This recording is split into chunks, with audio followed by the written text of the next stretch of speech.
میں تو پنجتن کا غلام ہوں، میں تو پنجتن کا غلام۔ الحمدللہ رب العالمین والصلاة والسلام علی اشرف الخلائق واکرم المرسلین نبینا وحبیبنا ومولانا محمد رسول اللہ وعلی آلہ الطیبین الطاہرین واصحابہ اجمعین الی یوم الدین۔ نشہد ان لا الہ الا اللہ وحدہ لا شریک لہ ونشہد ان سیدنا محمدا عبدہ ورسولہ۔ اما بعد فقد قال اللہ تبارک وتعالی فی عظمت رسولہ وشرف حبیبہ، فاعوذ باللہ من الشیطان الرجیم، بسم اللہ الرحمن الرحیم۔ ان اللہ وملائکتہ یصلون علی النبی یا ایہا الذین آمنوا صلوا علیہ وسلموا تسلیما۔ لبیک اللہم وسعدیک، اللہم صل وسلم وبارک علی حبیبک ونبیک نبینا وحبیبنا ومولانا محمد وعلی آلہ وصحبہ اجمعین۔ چشم اقوام یہ نظارہ ابد تک دیکھے، رفعت شان رفعنا لک ذکرک دیکھے۔ چشم اقوام یہ نظارہ ابد تک دیکھے، رفعت شان رفعنا لک ذکرک دیکھے۔ قوت عشق سے ہر پست کو بالا کر دے، دہر میں اس میں محمد سے اجالا کر دے۔ اسلام ما اطاعت خلفاء راشدین، ایمان ما محبت آل محمد صلی اللہ علی حبیبہ سیدنا محمد وعلی آلہ وصحبہ وبارک وسلم۔ معزز محترم برادران ملت، آپ کی ہماری یہ بڑی خوش نصیبی ہے کہ فیضان محبت در حقیقت ایمان کا دوسرا نام ہے۔ حضور نبی کریم صلی اللہ علیہ وسلم نے علم حاصل کرنے کو فرض قرار دیا۔ طلب العلم فریضۃ علی کل مسلم، علم حاصل کرنا ہر مسلمان پر فرض ہے۔ اسلام ایک ایسا مذہب ہے کہ جو علم حاصل کرنے کو عبادت قرار دیتا ہے، اور پیغمبر اسلام صلی اللہ علیہ وسلم نے علم حاصل کرنے کو فرض قرار دیا ہے، اور علم حاصل کرنا ہر حالت میں فرض ہے۔ ضرورت کے مطابق ہو تو فرض عین ہے، ضرورت سے زیادہ ہو تو فرض کفایہ ہے، دونوں صورتوں میں فرض ہے۔ جن مسائل کی ہم کو ضرورت پڑتی ہے، جن احکام کی ہم کو ضرورت پڑتی ہے، اور جن معاملات کو ہم کو انجام دیتے ہیں، ان کے مطابق علم حاصل کرنا فرض عین ہے، اور جن حالات اور جن معاملات کی اب فی الوقت ہم کو ضرورت نہیں ہے، وہ اضافی علم حاصل کرنا، وہ علم حاصل کرنا فرض عین نہیں ہے تو فرض کفایہ ہے، دونوں صورتوں میں فرض ہے۔ یہی وجہ ہے کہ اسلام میں علم حاصل کرنے کو نفل نماز سے افضل قرار دیا گیا ہے، اوراق و وظائف سے زیادہ اس کی اہمیت بتائی گئی ہے، کیونکہ نفل نماز پڑھنا نفل ہے، مستحب ہے، لیکن علم دین حاصل کرنا اور علم دین کا چرچا کرنا نفل نہیں ہے، مستحب نہیں ہے، سنت یا واجب نہیں ہے، فرض ہے۔ ضرورت کے مطابق ہو تو فرض عین ہے، ضرورت سے زیادہ ہو تو فرض کفایہ ہے، دونوں صورتوں میں فرض ہے۔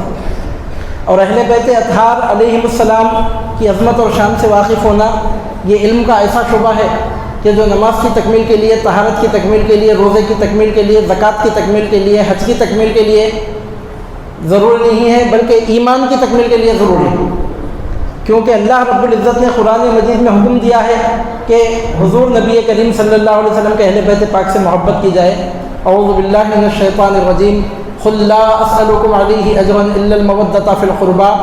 اے حبیب مکرم، آپ ارشاد فرما دیجئے کہ اے لوگوں، میں تم سے اس کار نبوت کی انجام دہی کے بدلے میں کوئی چیز نہیں طلب کرتا سوائے اس کے کہ میرے اہل بیت سے محبت کی جائے، میرے قربا سے محبت کی جائے۔ جب حضور نبی کریم صلی اللہ علیہ وسلم سے پوچھا گیا، یا رسول اللہ، آپ کے وہ قربا کون ہیں کہ جن کی محبت کرنا اللہ رب العزت نے ہم پر واجب قرار دیا ہے قرآن مجید میں، تو حضور نبی کریم صلی اللہ علیہ وسلم نے فرمایا، علی و فاطمہ و ابناہما، جن کی محبت ہر ایمان والے پر واجب قرار دی گئی ہے، فرض قرار دی گئی ہے، ضروری قرار دی گئی ہے، وہ کون ہیں؟ تو سرکار پاک صلی اللہ علیہ وسلم نے فرمایا وہ علی ہیں، فاطمہ ہیں، حسن ہیں، حسین ہیں۔ یہ 4 شخصیتیں ایسی ہیں کہ جن کی محبت کے بغیر کسی کا عالم ہونا تو دور کی بات ہے، کسی کا مفتی ہونا تو دور کی بات ہے، کسی کا قاضی اور حاجی ہونا تو دور کی بات ہے۔ یہ 4 مبارک شخصیتیں ایسی ہیں کہ جب تک ان کی محبت کسی کے دل میں پائی نہ جائے، اس کے بارے میں یہ سوال قائم ہوتا ہے کہ وہ مسلمان بھی ہے کہ نہیں ہے، اس کو مومن بھی کہا جائے کہ اس کو منافق سمجھا جائے۔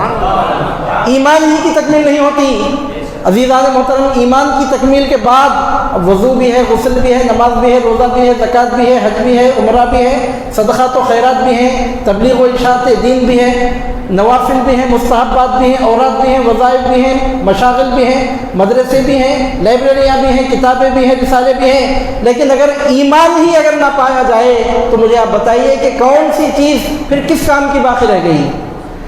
اعمال حسنہ کی عمارت جس بنیاد پہ تعمیر ہوتی ہے، اس بنیاد کا نام پنجتن پاک کی محبت ہے، اس بنیاد کا نام پنجتن پاک کی غلامی ہے۔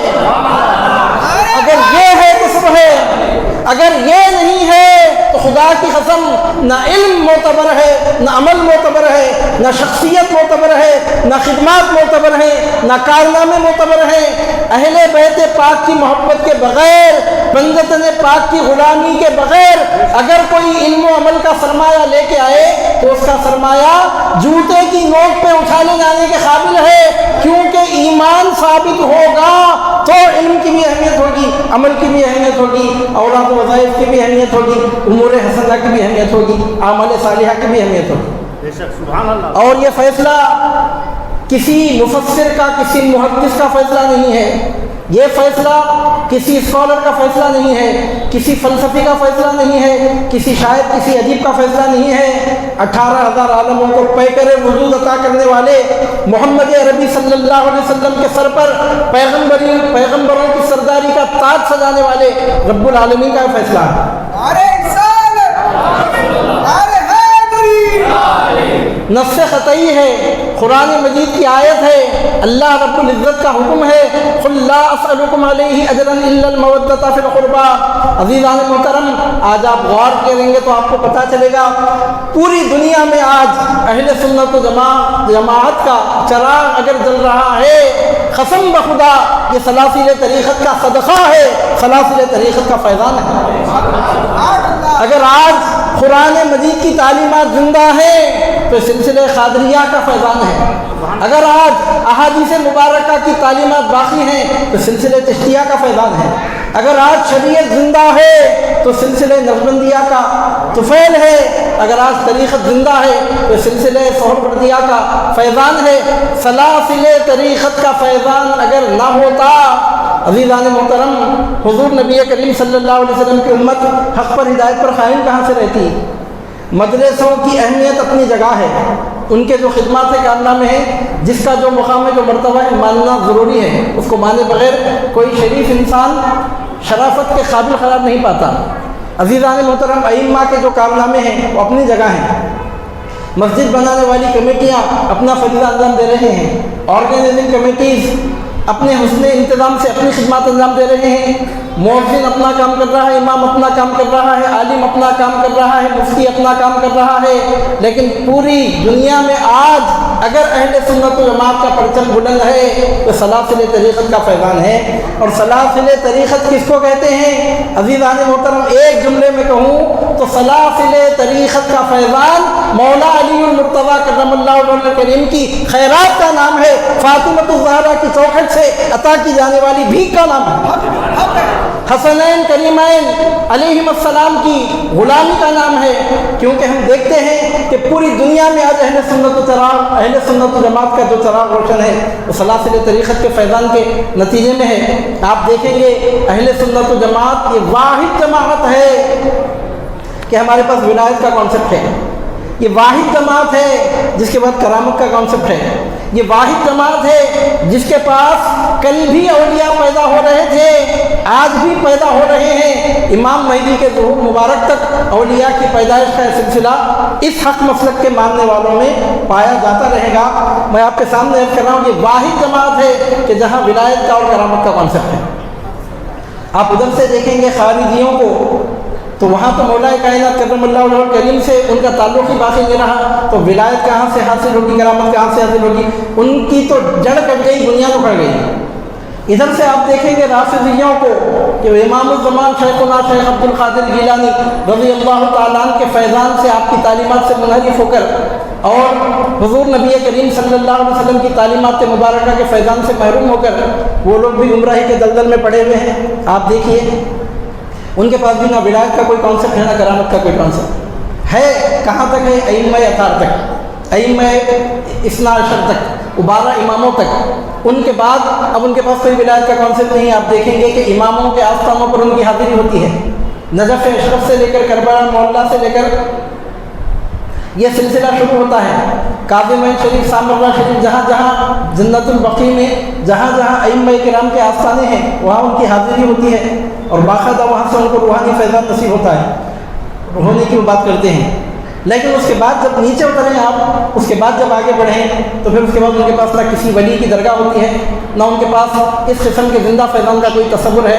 تو عزیزان محترم، ائمہ کرام کے بعد ان کے پاس کوئی آستانہ نہیں، کوئی درگاہ نہیں ہے۔ مطلب آپ یوں سمجھ جائیے کہ قریب 1000 سال سے زائد کا عرصہ ہو چکا کہ اب ان کے پاس کوئی درگاہ نہیں ہے۔ اس سے پہلے کی جو درگاہیں ہیں وہ ہمارے ائمہ اطہار، ائمہ اہل بیت اطہار کے آستانے ہیں۔ اس کے بعد میرے پاس ولایت کا، کرامت کا کوئی کانسیپٹ ہی نہیں ہے۔ اور وہابیت اور خارجیت کی طرف ہم نظر اٹھا کے دیکھتے ہیں کہ وہاں تو سوائے محرومی کے اور کچھ نظر نہیں آتا۔ اہل سنت و جماعت یہ واحد جماعت ہے کہ آپ جس مقام پر جا کر دیکھیں گے وہاں کسی ولی کا آستانہ آپ کو جگمگاتا ہوا نظر آئے گا۔ آپ جدھر آنکھ اٹھا کے دیکھیں گے وہاں کسی سلسلے کا فیضان آپ کو نظر آئے گا۔ آپ ہندوستان میں آ کر دیکھیں گے جگہ جگہ یہاں کا ذرہ ذرہ خواجگان چشت کے فیضان کی گواہی دیتا ہوا نظر آئے گا۔ آپ عراق وغیرہ کی سرزمین پہ جا کے دیکھیں، عرب کے علاقوں میں رفاعیہ سلسلے کا فیضان دن کے سورج سے زیادہ روشن ہو کر اپنی فیض رسانی کا اعلان کرتا ہوا نظر آئے گا۔ اب ہمارے حضور نبی کریم صلی اللہ علیہ وسلم کو دنیا سے تشریف لے جا کر قریب 1500 سال ہونے آ رہے ہیں۔ الحمدللہ آج تک ہمارے پاس اولیاء پیدا ہو رہے ہیں۔ جتنی درگاہیں پہلے سے ہیں وہ تو اپنی جگہ ہیں، اس میں اور اضافہ ہوتا جا رہا ہے۔ جتنے سلاسل کا جتنا فیضان ہے وہ اپنی جگہ ہے، اس میں اور کثرت ہوتی جا رہی ہے۔ اس لیے میں نے آپ کے سامنے عرض کیا کہ یہی وہ چیز ہے جو اہل سنت و جماعت کو اہل سنت و جماعت بناتی ہے۔ میں اعلان کر رہا ہوں، میری بات ریکارڈ ہو رہی ہے، کوئی مدرسہ اہل سنت و جماعت کی پہچان نہیں بن سکتا، کیونکہ مدرسہ سنیوں کے پاس اگر ہے تو وہابیوں کے پاس بھی ہے، رافضیوں کے پاس بھی ہے، خارجیوں کے پاس بھی ہے۔ عزیزان محترم، میں اعلان کر رہا ہوں آپ کے سامنے، کوئی یونیورسٹی اہل سنت و جماعت کی حقانیت کی پہچان ہو ہی نہیں سکتی۔ یونیورسٹی تو ہمارے پاس بھی ہے، ان کے پاس بھی ہے۔ کوئی لائبریری ہماری پہچان نہیں ہو سکتی، کوئی میگزین، کوئی رسالہ، کوئی لیکچر اہل سنت و جماعت کی پہچان اس لیے نہیں ہو سکتا کہ دوسرے فرقوں میں بھی یہ سب چیزیں پائی جاتی ہیں۔ اگر کوئی چیز اہل سنت و جماعت کی پہچان بن سکتی ہے تو مولا کائنات علی المرتضیٰ کی غلامی ہے، بغداد والے پیر غوث اعظم دستگیر کی غلامی، یہ اہل سنت و جماعت کی پہچان ہے۔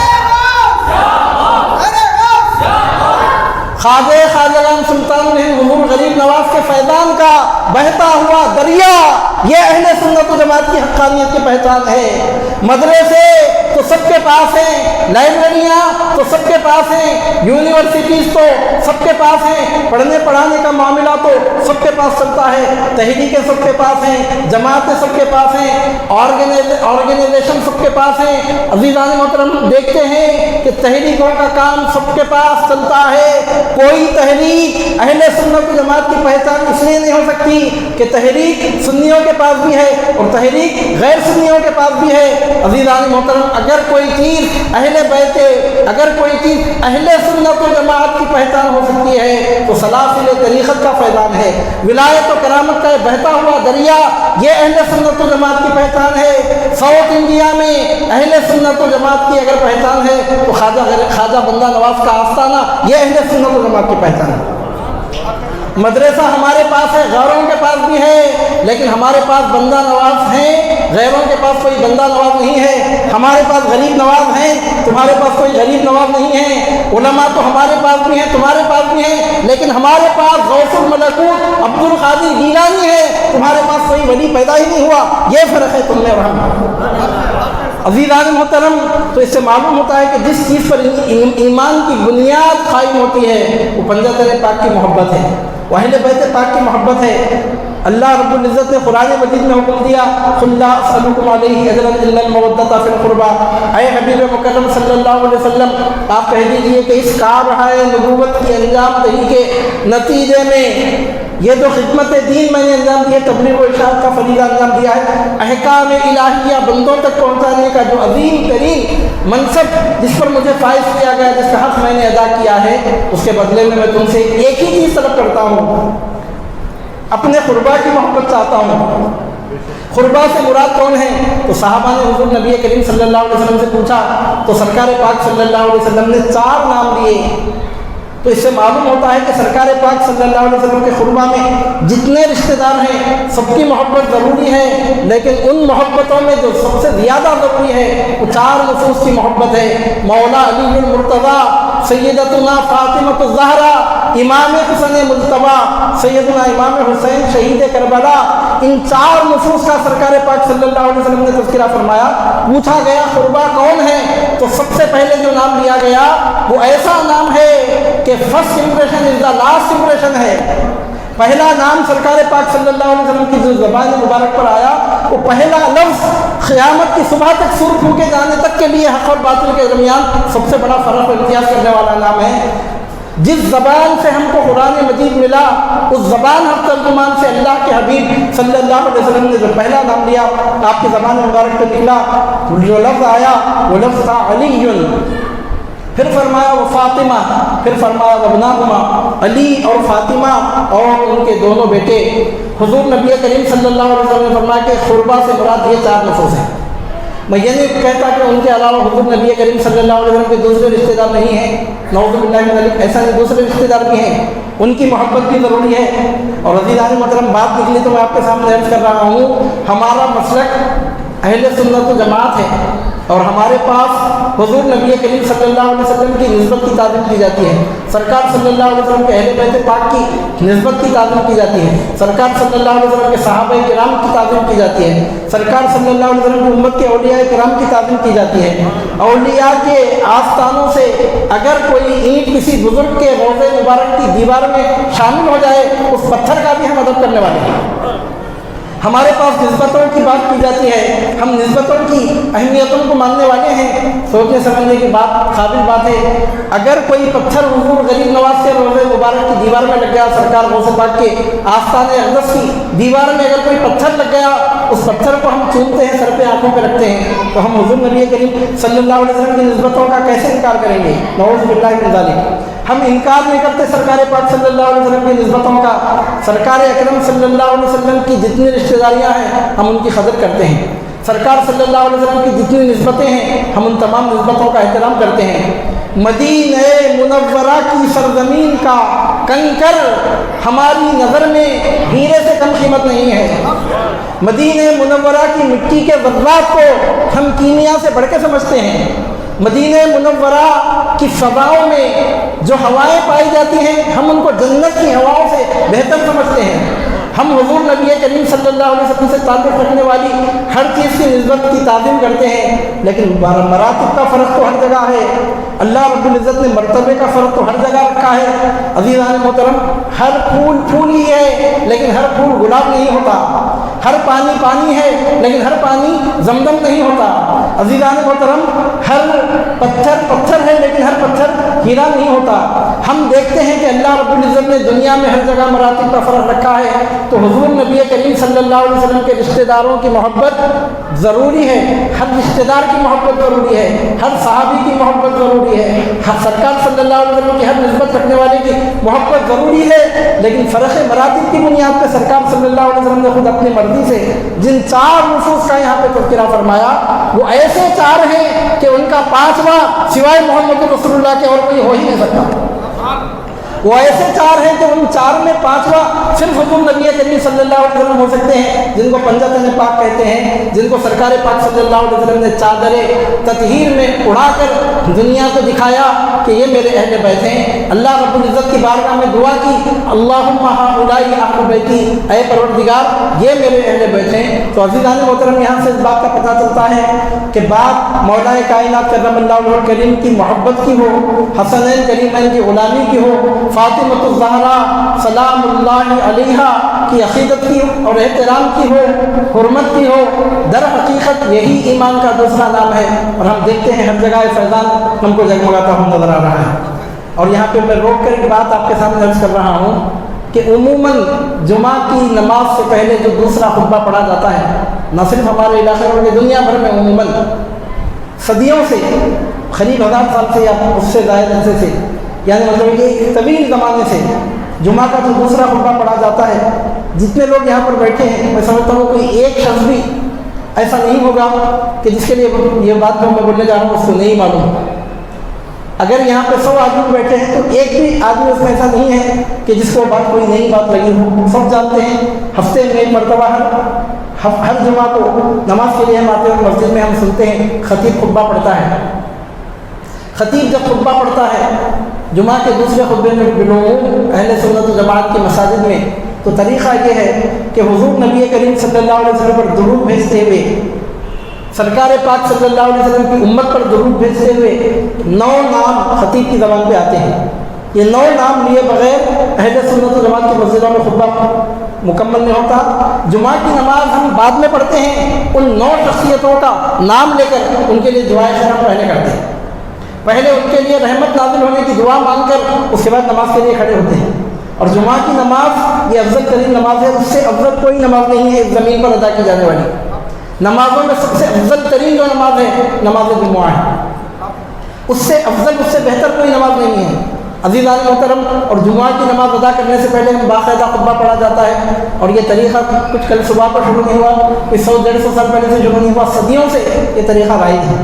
9 شخصیتوں کا نام لیا جاتا ہے۔ پہلا نام آتا ہے سیدنا صدیق اکبر رضی اللہ تعالیٰ عنہ کا، دوسرا نام آتا ہے سیدنا فاروق اعظم رضی اللہ تعالیٰ عنہ کا، تیسرا نام آتا ہے سیدنا عثمان ذو النورین رضی اللہ تعالیٰ عنہ کا، چوتھا نام آتا ہے امام الاولیاء مولا مشرق کشا شیر خدا کرم اللہ تعالیٰ وجہہ الکریم کا، پانچواں نام آتا ہے، چھٹا نام آتا ہے حسنین کریمین کا، اس کے بعد 7واں نام آتا ہے شہزادی کونین سیدہ کائنات سلام اللہ علیہا کا، اس کے بعد 8واں اور 9واں نام آتا ہے حضرت سیدنا حمزہ اور حضرت سیدنا عباس کا، جو حضور نبی کریم صلی اللہ علیہ وسلم کے 2 چچا ہیں۔ اور یہ طریقہ عموماً اہل سنت و جماعت کی مساجد میں کثرت سے رائج ہے۔ یہی وہ بات ہے جس بات کے تعلق سے میں نے آپ کے سامنے عرض کیا کہ کسی ایک آدمی کے لیے بھی یہ بات نئی بات نہیں ہوگی، کیونکہ ہمارے بچے بچپن سے جب سے ہوش سنبھالے ہیں، ہوش سنبھالنے سے لے کر ہم خطیبوں کو مسجدوں میں اسی طرح خطبہ پڑھتے ہوئے سنتے آ رہے ہیں۔ آپ اہل سنت و جماعت کو تو جانے دیجیے، دیوبندیوں کی مسجدوں میں بھی ایسے ہی خطبہ پڑھا جاتا ہے، کیونکہ وہ فرقہ ہمارے جماعت میں سے نکلا ہے، اس واسطے پرانا اثر باقی رہ گیا ہوگا، چونکہ وہ اہل سنت و جماعت کی اولاد ہیں۔ میں یہ نہیں بولوں گا اہل سنت و جماعت ہیں، اہل سنت و جماعت کی اولاد ہیں، اہل سنت و جماعت کے شاگردوں کے شاگرد ہیں، تو پرانا اثر وہ اپنے باپ دادا کا، اپنے اساتذہ کا، اپنے شیوخ طریقت کا کچھ نہ کچھ باقی رہ گیا۔ تو آج ہم دیکھتے ہیں دیوبندیوں کی مسجدوں میں بھی، اہل دیوبند کی مسجدوں میں بھی آپ جا کر دیکھیں گے یہ 9 نام خطبے میں باقاعدہ آتے ہیں۔ عزیزان محترم، یہ 9 نام لیے بغیر خطیب کا خطبہ مکمل نہیں ہوتا۔ البتہ اب ایک نیا طریقہ نکلا ہے، اب مطلب ایک 10-15 سال سے ہو گیا، 15-20 سال سے بعض مسجدوں میں اب ناموں میں کاٹ چھاٹ شروع ہو گئی۔ خلفائے راشدین کے 4 نام لیتے ہیں اور بقیہ نام چھوڑ رہے ہیں، ایسا اب دیکھنے میں آ رہا ہے، وہ بھی بعض مسجدوں میں۔ فرقہ غیر مخلدین میں ایسی بات دیکھنے میں آتی ہے، یا اہل دیوبند میں اللہ ماشاءاللہ ایک آدھ جگہ ایسا دیکھنے میں آتا ہوگا۔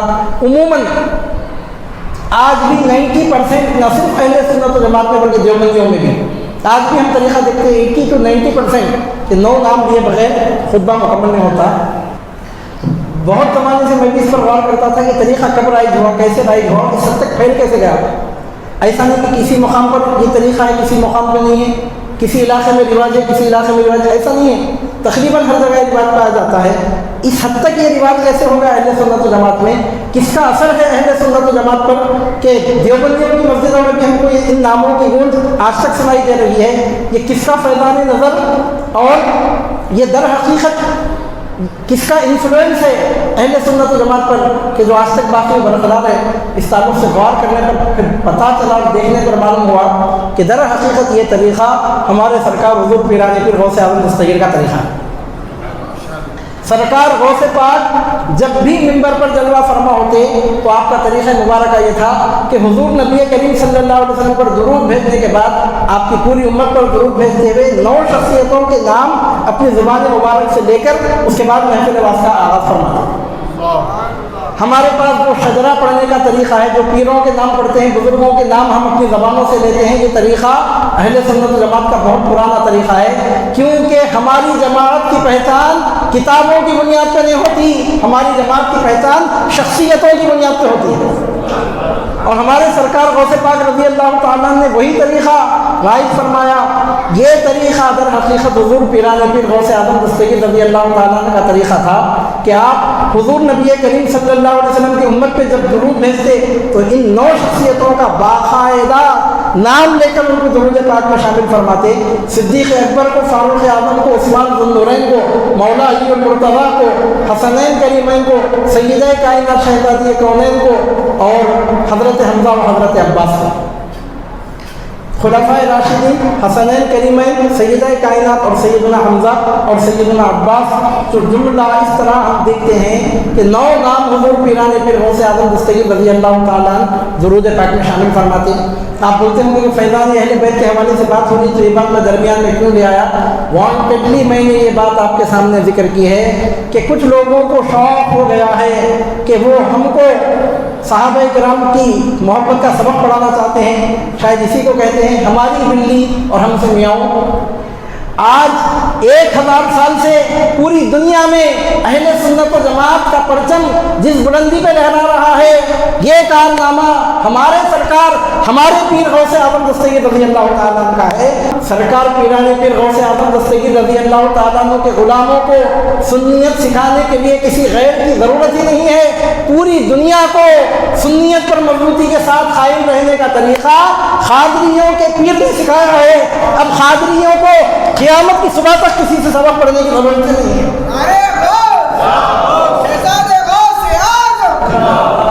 عزیزان محترم، حضور پیران پیر غوث اعظم دستگیر رضی اللہ تعالیٰ کا انفلوئنس اہل سنت و جماعت پہ کس حد تک ہوا؟ اب آپ یہاں رک کے اندازہ لگائیے۔ سرکار غوث پاک رضی اللہ تعالیٰ نے ایک طریقہ مقرر فرمایا درود پاک میں 9 ناموں کو شامل کرنے کا، تو اتنا انفلوئنس ہوا اہل سنت و جماعت پر۔ 900 سال ہو گئے میرے پیر غوث اعظم دستگیر کو دنیا سے تشریف لے جا کر، صرف سنیوں کی مسجدوں میں ہی نہیں، دیوبندیوں کی مسجدوں میں بھی اسی پیٹرن پر خطبہ پڑھا جا رہا ہے جس پیٹرن پر خطوب بغداد منبر پر خطبہ وعظ ارشاد فرمایا کرتے تھے۔ آپ اندازہ لگائیے کہ کس حد تک انفلوئنس ہوا، خطبے کا طریقہ آج تک بدل نہیں سکا۔ آپ اندازہ لگائیے کہ حضور پیران پیر غوث اعظم دستگیر رضی اللہ تعالیٰ عنہ کا اثر اہل سنت و جماعت پر کس حد تک ہوا۔ عزیزان محترم، اس لیے میں آپ کے سامنے عرض کر رہا ہوں، پوری اہل سنت و جماعت کی نمائندگی اگر ایک نام سے آپ کرنا چاہتے ہیں، اللہ کے گھر میں بیٹھ کے اعلان کر رہا ہوں، کوئی ایک نام پوری اہل سنت و جماعت کی نمائندگی کے لیے کافی نہیں ہو سکتا سوائے سرکار غوث پاک کے نام کے، کیونکہ حضور بڑے پیر کا ایک نام پوری اہل سنت و جماعت کی نمائندگی کے لیے کافی ہو جاتا ہے۔ آج ہم دیکھتے ہیں کہ حضور پیران پیر کا جو طریقہ مبارکہ تھا آج ہماری مسجدوں میں پایا جا رہا ہے، اور دیکھنے میں یہ بات آ رہی ہے کہ لوگ سلسلے قادریہ عالیہ کے وابستگان کو رافضیت کی طرف منسوب کرتے ہوئے نظر آ رہے ہیں، شیعت کی طرف منسوب کرتے ہوئے نظر آ رہے ہیں۔ جس پیران پیر غوث اعظم دستگیر کا نام اہل سنت و جماعت کی سب سے بڑی پہچان ہے، میں آپ سے پوچھتا ہوں کہ اس سلسلے قادریہ عالیہ کے وابستگان میں اگر سنیت باقی نہیں ہے تو پھر دنیا میں سنیت کس چڑیا کا نام باقی رہ گیا؟ سنیت اس کو کہتے ہیں، کس چیز کا نام ہے پھر آخر؟ عزیزان محترم، یہ طرح طرح کی بہتان درازیاں، یہ الزامات اور یہ طرح طرح کی بےہودگیاں در حقیقت امت میں فتنے برپا کرنے کے لیے کی جا رہی ہیں۔ بات صدیق اکبر کی آتی ہے، فاروق اعظم کی آتی ہے، تو صدیق اکبر کا ادب سکھانے کے لیے ہم کو کسی یہودیوں کے ایجنٹ کی ضرورت نہیں ہے۔ فاروق اعظم کی عظمت کا سبق پڑھانے کے لیے ہم کسی ناصبی کسی خارجی کی تعلیمات کے محتاج نہیں ہیں۔ ہمارے پیر غوث اعظم دستگیر نے دنیا کو مقام صدیقی اور مقام فاروقی سے اس طرح واقف فرمایا کہ رافضیوں کو سرکار پیرانی پیر غوث اعظم دستگیر رضی اللہ تعالیٰ نے اس طرح پچھاڑ کے رکھ دیا کہ 900 سال کا زمانہ ہو گیا، آج تک یہ رافضی میں مائنورٹی کے مائنورٹی میں ہیں اور 10 to 15% سے بڑھ کر اپنا پرسنٹیج آج تک نہیں بنا سکے۔ اور آپ یاد رکھ لیجئے، جب تک غوثیت کبریٰ کا ڈنکا بغداد کی سرزمین پر بجتا رہے گا، یہ رافضی فرقہ کبھی دنیا میں سر اٹھانے کے قابل بھی نہیں رہے گا، کیونکہ حضور پیرانی پیر غوث اعظم دستگیر رضی اللہ تعالیٰ کا ایک کارنامہ ہے۔ میں خود پہلے سمجھتا تھا کہ ہر جگہ بات کرتے ہیں تو لوگ بولتے ہیں یہ رافضیوں کا طریقہ ہے، وہ رافضیوں کا طریقہ ہے، ایسا رافضی کرتے ہیں، ویسا رافضی کرتے ہیں۔ تو میں سمجھتا تھا کہ 25% تو رافضی ہوں گے مسلمانوں میں، بات کریں تو ایسا کرنا رافضیوں کا طریقہ، ویسا کرنا رافضیوں کا طریقہ، یہ رافضی کرتے ہیں، وہ رافضی کرتے ہیں۔ میرے بھائی، رافضیت کو حضور پیرانی پیر نے ایسا ٹھکانے لگایا، ویکیپیڈیا میں میں نے خود دیکھا کہ پرسنٹیج کتنا ہے آخر رافضی فرقے کا مسلمانوں میں، تو دیکھنے پر پتہ چل رہا ہے پوری دنیا میں 15% سے بڑھ کر ان کا کوئی پرسنٹیج ہی نہیں ہے مسلمانوں میں، پوری دنیا میں۔ وہ بھی 4 کنٹریز ان کے ایسے ہیں کہ جہاں پر وہ ذرا زیادہ تعداد میں پائے جاتے ہیں۔ ان 4 کنٹریز کو اگر آپ ہٹا کے دیکھیں، اگر ان 4 کنٹریز کو 200 کنٹریز میں سے 4 کنٹریز کو 200 ممالک میں سے 4 ممالک کو اگر آپ ہٹا کے دیکھیں تو بقیہ ممالک میں ان 4 ممالک کو چھوڑ کے اگر دیکھا جائے تو عزیزان محترم رافضیوں کا پرسنٹیج کتنا ہے معلوم آپ کو؟ 7%۔ آپ اندازہ لگائیے، اور آپ کو معلوم ہونا چاہیے، میں آپ کے سامنے عرض کر رہا ہوں، کافر کو کلمہ پڑھانا آسان ہے، بدعقیدہ کو سنی بنانا مشکل ہے۔ یہ سب سے بڑی کرامت ہے جو بغداد کی سرزمین ہی پر ظاہر ہو سکتی تھی، یہ کرامت کسی اور جگہ ظاہر ہو ہی نہیں سکتی تھی، کیونکہ حضور پیرانی پیر غوث اعظم دستگیر رضی اللہ تعالیٰ نے مسلمانوں کے اندر کے فساد کو اس طرح ٹھنڈا فرمایا اور مسلمانوں کی اندر کی کمزوریوں کو اس حد تک دور فرمایا۔ میں اعلان کر رہا ہوں آپ کے سامنے بیٹھ کر، سلسلہ قادری عالیہ کے فیضان کی قسم کھا کے کہتا ہوں کہ رافضی فرقہ اب قیامت کی صبح تک منہ اٹھانے کے قابل نہیں رہا، سر اٹھانے کے قابل نہیں بچا، کیونکہ حضور پیرانی پیر نے اس کو ایسا ٹھکانے لگایا کہ برائے نام مسلمانوں میں آٹے میں نمک کے برابر فرقہ داخل ہے۔ ایران اور عراق اور بقیہ 2 ممالک کو چھوڑ کر بقیہ پوری دنیا میں اگر آپ دیکھیں 10% کے قابل وہ لوگ مسلمانوں میں باقی نہیں بچے۔ عزیزان محترم، آپ اندازہ لگائیے کہ کتنا بڑا کارنامہ ہے، اور یہ کارنامہ انجام دیا ہمارے سرکار حضور پیرانی پیر غوث اعظم دستگیر رضی اللہ تعالیٰ نے۔ اور جہاں تک بات اہل بیت پاک سے وابستہ کرنے کی ہے، جہاں تک بات اہل بیت پاک کی محبت کی ہے، عزیزان محترم، کوئی عالم یہ کہہ سکتا ہے کہ علی و فاطمہ و حسن و حسین سے محبت کرو تمہارے ایمان کی ضمانت ہے؟ کوئی مفسر یہ بات بول سکتا ہے کہ پنجتن پاک کی محبت تمہارے حق پر ہدایت پر کامیابی حاصل کرنے کی ضمانت ہے؟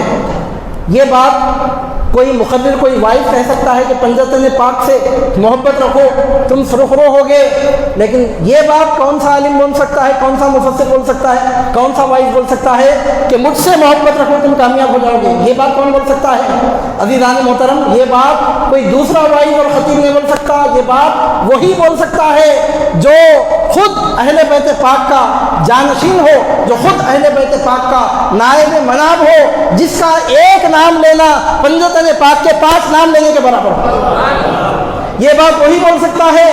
عزیزان محترم، حضور پیرانی پیر غوث اعظم دستگیر نے فرمایا قدمی ہادی علی رقبۃ کل ولی اللہ، میرا یہ قدم اللہ کے ہر ولی کی گردن پہ ہے۔ مقام حیدری غوث اعظم نے جو دکھایا زبان سے بول کے نہیں دکھایا۔ مقام حیدری کیا ہے؟ حضور پیرانی پیر غوث اعظم دستگیر نے عملاً ثابت کر کے دکھایا کہ علی کا لواط جس کی حلق میں پڑ جائے، جس کی گردن پہ خدم رکھ دے، ولایت کی سند اس کو عطا کر دی جاتی ہے۔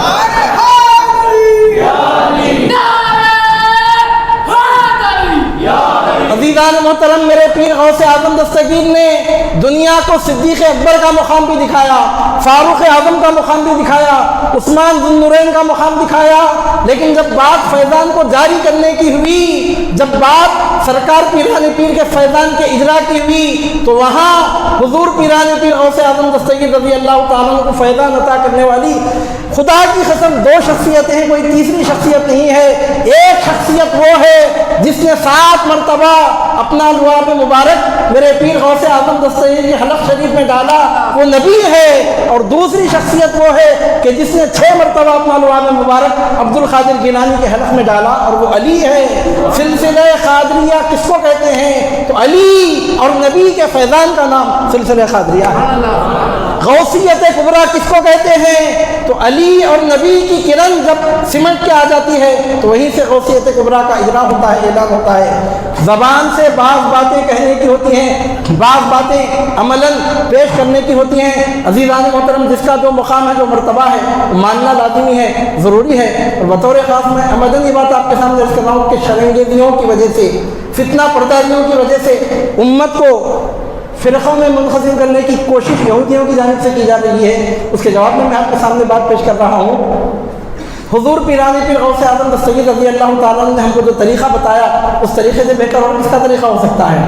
رافضی بولتے کس کو ہیں؟ آپ کو معلوم ہے، رافضیت کی تعریف ہے صدیق اکبر اور فاروق اعظم رضی اللہ تعالیٰ عنہما کے خلاف بکواس کرنے والے کو رافضی کہتے ہیں۔ اور ہمارے پاس طریقہ ہے کہ ہم جمعہ کی نماز بعد میں پڑھتے ہیں، ابو بکر و عمر کا نام لے کر ان پر درود و رحمت نازل ہونے کی دعا پہلے مانگتے ہیں۔ عزیزان محترم، خرد کا نام جنو رکھ لیا، جنو کا خرد، جو چاہے آپ کا حسن کریم احساس کرے۔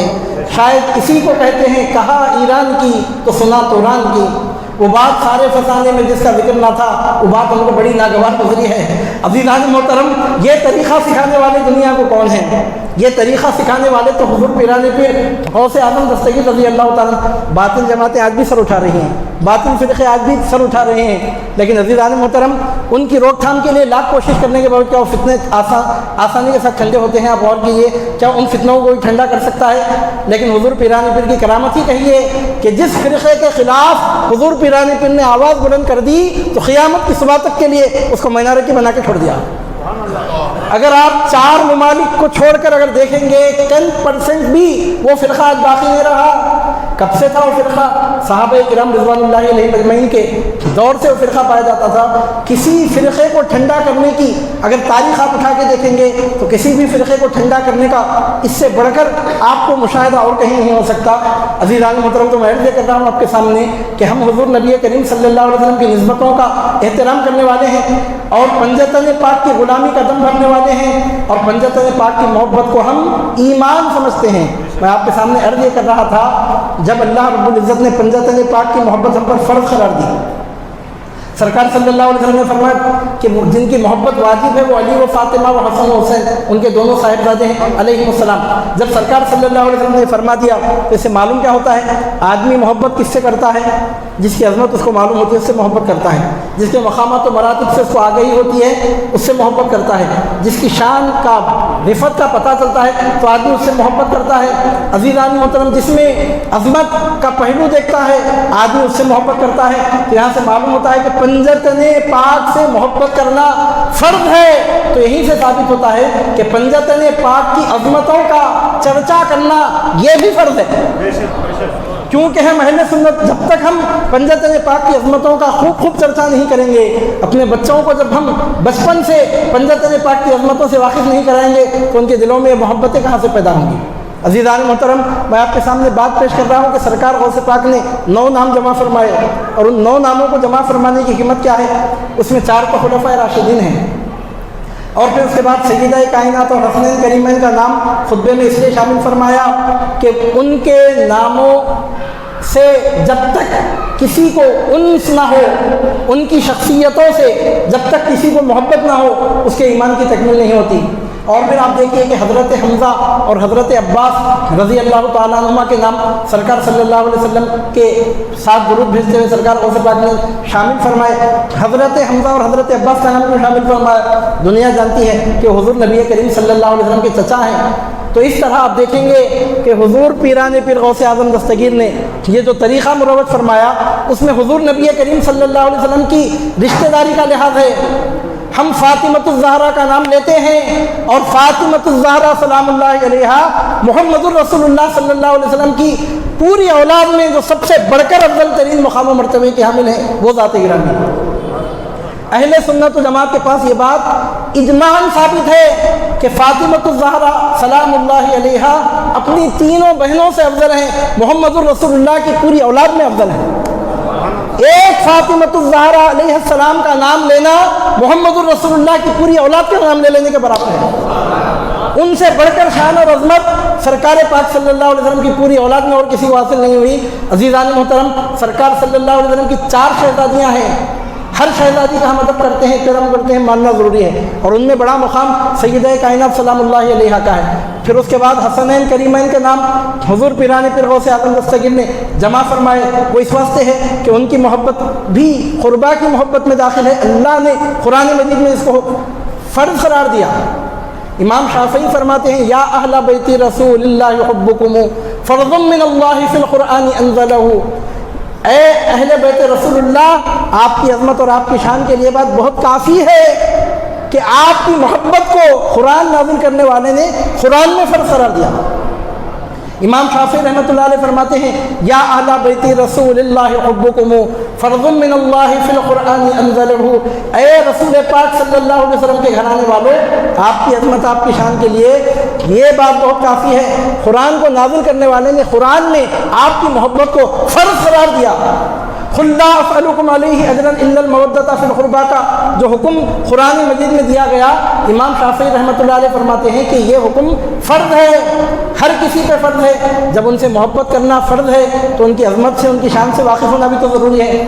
اگر ان کی عظمت اور ان کی شان سے آپ واقف ہی نہیں ہوں گے تو ان کے لیے محبت کے جذبات دل میں کہاں سے پیدا ہوں گے؟ عزیزان محترم، بات رافضیت کی نکلی ہے اور بات سلسلہ قادریہ عالیہ کے فیضان کی نکلی ہے، تو سلسلہ کلام کو جوڑنے کے لیے میں آپ کے سامنے عرض کروں گا کہ حضور نبی کریم صلی اللہ علیہ وسلم ایک مرتبہ احد کے پہاڑ پہ جلوہ فرما تھے۔ یہ حدیث بخاری میں بھی ہے، مسلم میں بھی۔ حضور نبی کریم صلی اللہ علیہ وسلم ایک مرتبہ احد پہاڑ پر جلوہ فرما تھے، پہاڑ ہلنے لگا تو سرکار صلی اللہ علیہ وسلم نے اس پہاڑ سے کہا، اے احد ٹھہر جا، کیونکہ تجھ پر ایک نبی، ایک صدیق اور 2 شہید تجھ پہ موجود ہیں۔ سرکار صلی اللہ علیہ وسلم نے فرمایا، یہ حدیث بخاری میں بھی ہے اور مسلم میں بھی، پہاڑ رک گیا۔ سرکار صلی اللہ علیہ وسلم نے فرمایا، تجھ پر ایک نبی، ایک صدیق اور 2 شہید ہیں۔ وقت آنے پر دنیا کو پتہ چلا کہ نبی تو سرکار صلی اللہ علیہ وسلم جلوہ فرما تھے، پتہ چلا کہ صدیق سے مراد ابو بکر ہیں، اور جن 2 شہیدوں کا سرکار صلی اللہ علیہ وسلم نے ذکر فرمایا ان میں سے ایک سیدنا عمر فاروق اور دوسرے سیدنا عثمان ذو النورین رضی اللہ تعالیٰ عنہ۔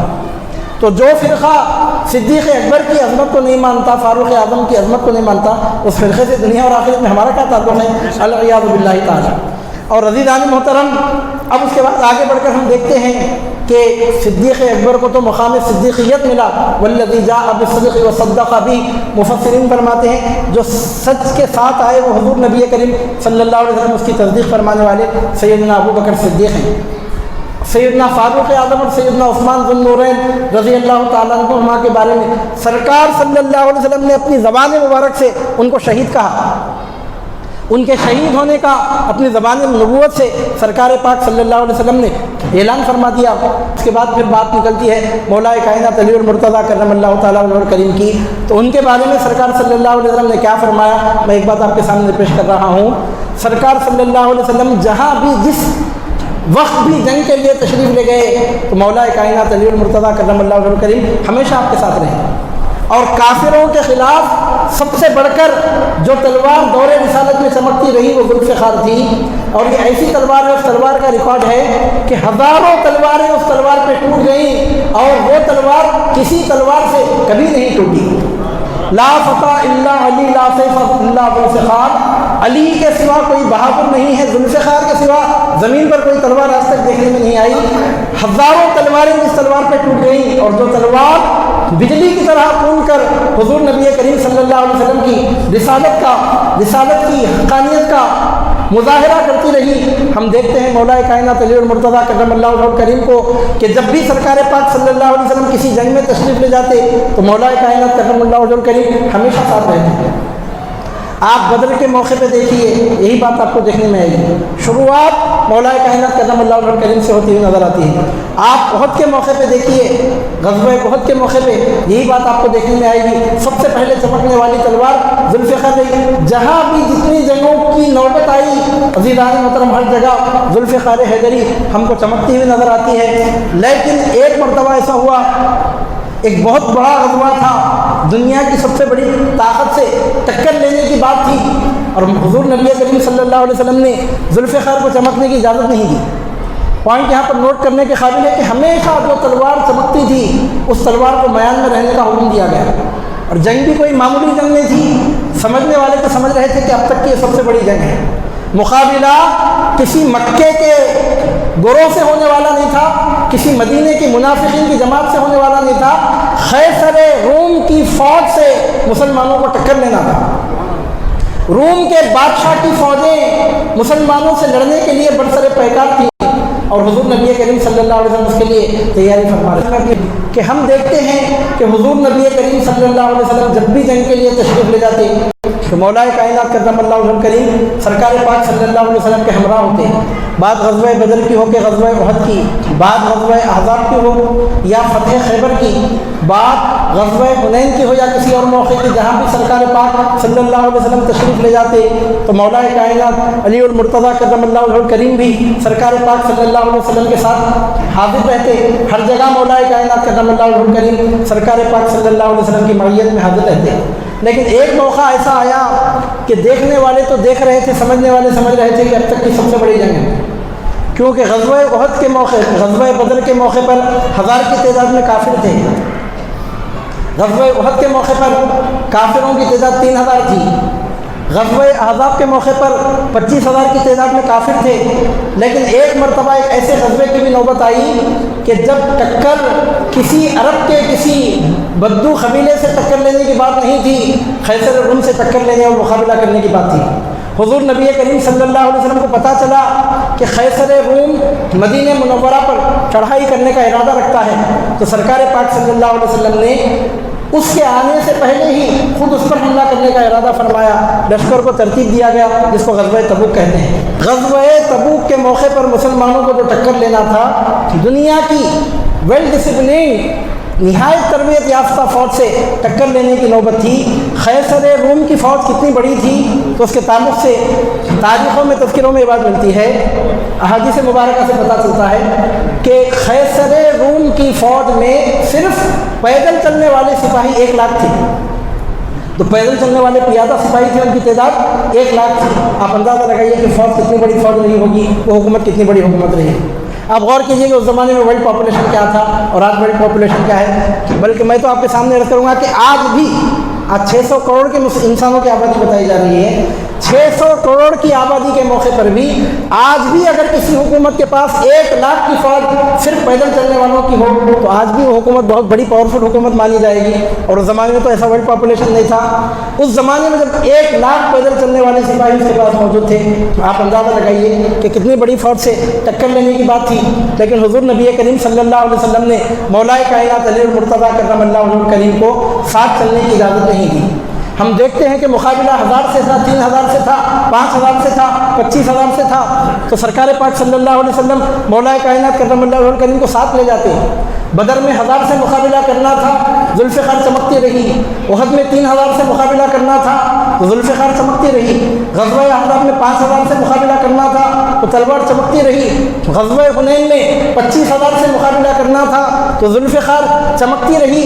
لیکن جب لاکھوں کی فوج سے, جب 1 لاکھ سے زائد فوج سے ٹکر لینے کی بات آ رہی ہے تو صاحب ذوالفقار کرم اللہ تعالیٰ عنہ کریم کو حکم دیا جاتا ہے کہ آپ مدینے میں ہی رہیں, آپ ہمارے ساتھ تشریف نہ لائیں. بات سمجھ میں نہیں آئی, دیکھنے والے حیران ہیں. ذوالفقار کی سب سے بڑھ کر ضرورت تو اب تھی, اب اجازت ہونا چاہیے تھا, لیکن سرکار پاک صلی اللہ علیہ وسلم نے اجازت نہیں دی. آگے چل کر دنیا کو پتہ چلا کہ حضور نبی کریم صلی اللہ علیہ وسلم کی نگاہیں وہ دیکھ رہی تھیں جو دوسرے لوگوں کی نگاہیں نہیں دیکھ رہی تھیں. لوگ تو یہی سمجھ رہے تھے کہ 1 لاکھ سپاہیوں سے مقابلہ کرنا ہے, لیکن آگے چل کر معلوم ہوا کہ حضور نبی کریم صلی اللہ علیہ وسلم اپنے لشکر کے ساتھ جب تشریف لے گئے, قیصر کو جب پتہ چلا کہ سرکار پاک صلی اللہ علیہ وسلم اپنے صحابہ کرام کے ساتھ اس پر چڑھائی کرنے کے لیے آ رہے ہیں, تو 1,00,000 کی فوج رکھنے والا قیصر مقابلے میں آنے کی جرت نہیں کر سکا۔ حضور نبی کریم صلی اللہ علیہ وسلم کے صحابہ کرام رضوان اللہ علیہم اجمعین سے ٹکرانے کی جرت نہیں کر سکا، اور سرکار پاک صلی اللہ علیہ وسلم نے جب دیکھا کہ مقابلے کے لیے آنا ہی نہیں چاہتا تو اپنی فتح کا اعلان فرما کر آپ واپس تشریف لے آئے۔ جب پتہ چلا کہ مولا کائنات کرم اللہ وجہہ الکریم کو سرکار پاک صلی اللہ علیہ وسلم نے اس لیے اس وقت اپنے ساتھ نہیں رکھا کہ سرکار صلی اللہ علیہ وسلم غیب جانتے ہیں، آپ کو معلوم تھا کہ اس جنگ میں تلوار اٹھانے کی نوبت ہی نہیں آئے گی، سرکار صلی اللہ علیہ وسلم کو یہ بات معلوم تھی۔ مولا کائنات کرم اللہ وجہہ الکریم کو بڑی حیرت ہوئی کہ سرکار صلی اللہ علیہ وسلم آپ کو آنے کی اجازت نہیں دے رہے ہیں۔ ہر غزوے میں آپ شریک ہوئے، ایک ہی غزوہ تھا جس میں مولا کائنات تشریف نہیں لے گئے، وہ غزوہ تبوک تھا۔ قیصر روم سے ٹکر لینے کا موقع تھا، اور سرکار پاک صلی اللہ علیہ وسلم نے مولا علی المرتضیٰ کرم اللہ تعالیٰ وجہہ الکریم کو اجازت نہیں عطا فرمائی۔ مولا کائنات نے عرض کیا، سرکار کیا آپ مجھے عورتوں میں بچوں میں چھوڑ کے جا رہے ہیں؟ تو سرکار پاک صلی اللہ علیہ وسلم نے فرمایا، کیا یہ بات آپ کو پسند نہیں ہے کہ آپ کا مقام میرے نزدیک وہی ہے جو موسیٰ کے نزدیک ہارون کا مقام تھا؟ او کما قال صلی اللہ علیہ وسلم، یعنی موسیٰ علیہ السلام جب توریت شریف لینے کے لیے طور پہاڑ پہ تشریف لے گئے تھے تو اپنی قوم میں بحیثیت اپنے جانشین حضرت سیدنا ہارون علیہ السلام کو چھوڑ کر گئے تھے، تو سرکار پاک صلی اللہ علیہ وسلم جب غزوہ تبوک میں تشریف لے جا رہے تھے تو اپنے غیاب میں بطور جانشین مولا کائنات کرم اللہ وجہہ الکریم کو مدینہ منورہ میں چھوڑا، اور سرکار صلی اللہ علیہ وسلم نے فرمایا کہ آپ کا مقام میرے نزدیک وہی ہے جو موسیٰ کے نزدیک ہارون کا مقام تھا۔ وہ کیا مقام تھا، میں اس کی تفصیل بیان کرنے کے بجائے 2 آیتیں قرآن مجید کی پڑھتا ہوں، اس سے بڑھ کر اس کی وضاحت کوئی کر ہی نہیں سکتا۔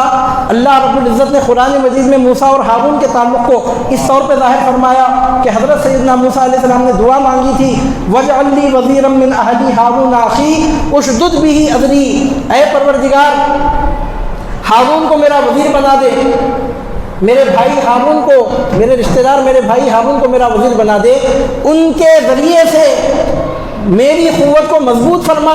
تو یہاں سے پتہ چلتا ہے کہ موسیٰ کی قوت کو مضبوط کرنے والے کا نام اگر ہارون ہے تو محمد الرسول اللہ کی قوت کو مضبوط کرنے والے کا نام صاحب ذوالفقار حیدر کرار۔ اللہ رب العزت قرآن مجید میں فرماتا ہے موسیٰ علیہ السلام نے دعا مانگی تھی، اشدد بہ اذری، اے پروردگار ان کے ذریعے سے میری قوت کو مضبوط فرما۔ تو یہاں سے پتہ چلتا ہے کہ موسیٰ کے لیے اگر سب سے بڑھ کر سپورٹ کرنے والے کا نام ہارون ہے تو محمد الرسول اللہ کے لیے سب سے بڑھ کے سپورٹ کرنے والے کا نام علی ہے۔ عزیزان محترم، دوسری مقام سے ایک مقام سے میں آپ کے سامنے آیت پڑھوں۔ اللہ رب العزت موسیٰ علیہ السلام کے بارے میں فرماتا ہے، اذهبا الى فرعون انه طغى، اذهبا تم دونوں جاؤ الى فرعون کی طرف۔ اللہ رب العزت نے فرعون کی طرف جب بھیجنا چاہا موسیٰ علیہ السلام کو تو آپ کے ساتھ کس کو کھڑا کیا؟ سیدنا ہارون علیہ السلام کو کھڑا کیا۔ دعوت دینا نبی کا کام ہوتا ہے۔ اس وقت موسیٰ علیہ السلام دعوت دینے کے لیے جا رہے تھے، لیکن آپ کے ساتھ ہارون علیہ السلام اس طور پہ شامل تھے کہ اللہ رب العزت نے آپ کو اکیلے کو جانے کا حکم نہیں دیا، 2 کو جمع فرما کر ڈول فارم میں تسنیہ کے صیغے میں فرمایا، اذهبا، آپ دونوں جائیے فرعون کے خلاف۔ تو یہاں سے پتہ چلتا ہے کہ باطل کی سرکوبی کرنے کے لیے موسیٰ علیہ السلام کے کار میں شریک کار حضرت سیدنا ہارون علیہ السلام تھے۔ تو یہاں سے پتہ چلتا ہے کہ حضور نبی کریم صلی اللہ علیہ وسلم نے جو حق کے پرچم کو بلند کرنے کا ارادہ فرمایا، جو کوششیں فرمائی، ان میں مولا کائنات علی المرتضیٰ کرم اللہ وجہہ الکریم اس طرح شامل ہوئے کہ وقتی طور پر تو مولا کائنات کرم اللہ وجہہ الکریم شامل ہوئے ہی، قیامت کی صبح تک کے لیے صاحب القرآن پر نازل ہونے والی کتاب کی حفاظت کے لیے مولا کائنات علی المرتضیٰ کی نسل کا سلسلہ دنیا میں داخل رکھا گیا۔ تو یہاں سے پتہ چلتا ہے کہ حضور نبی کریم صلی اللہ علیہ وسلم کی نبوت کا جو کارنامہ انجام پایا اس کی حفاظت کرنے والے اور اس کار خیر کو آگے بڑھانے والے کا نام علی المرتضیٰ کرم اللہ وجہہ الکریم ہے۔ میں تو پنجتن کا غلام ہوں، میں تو پنجتن کا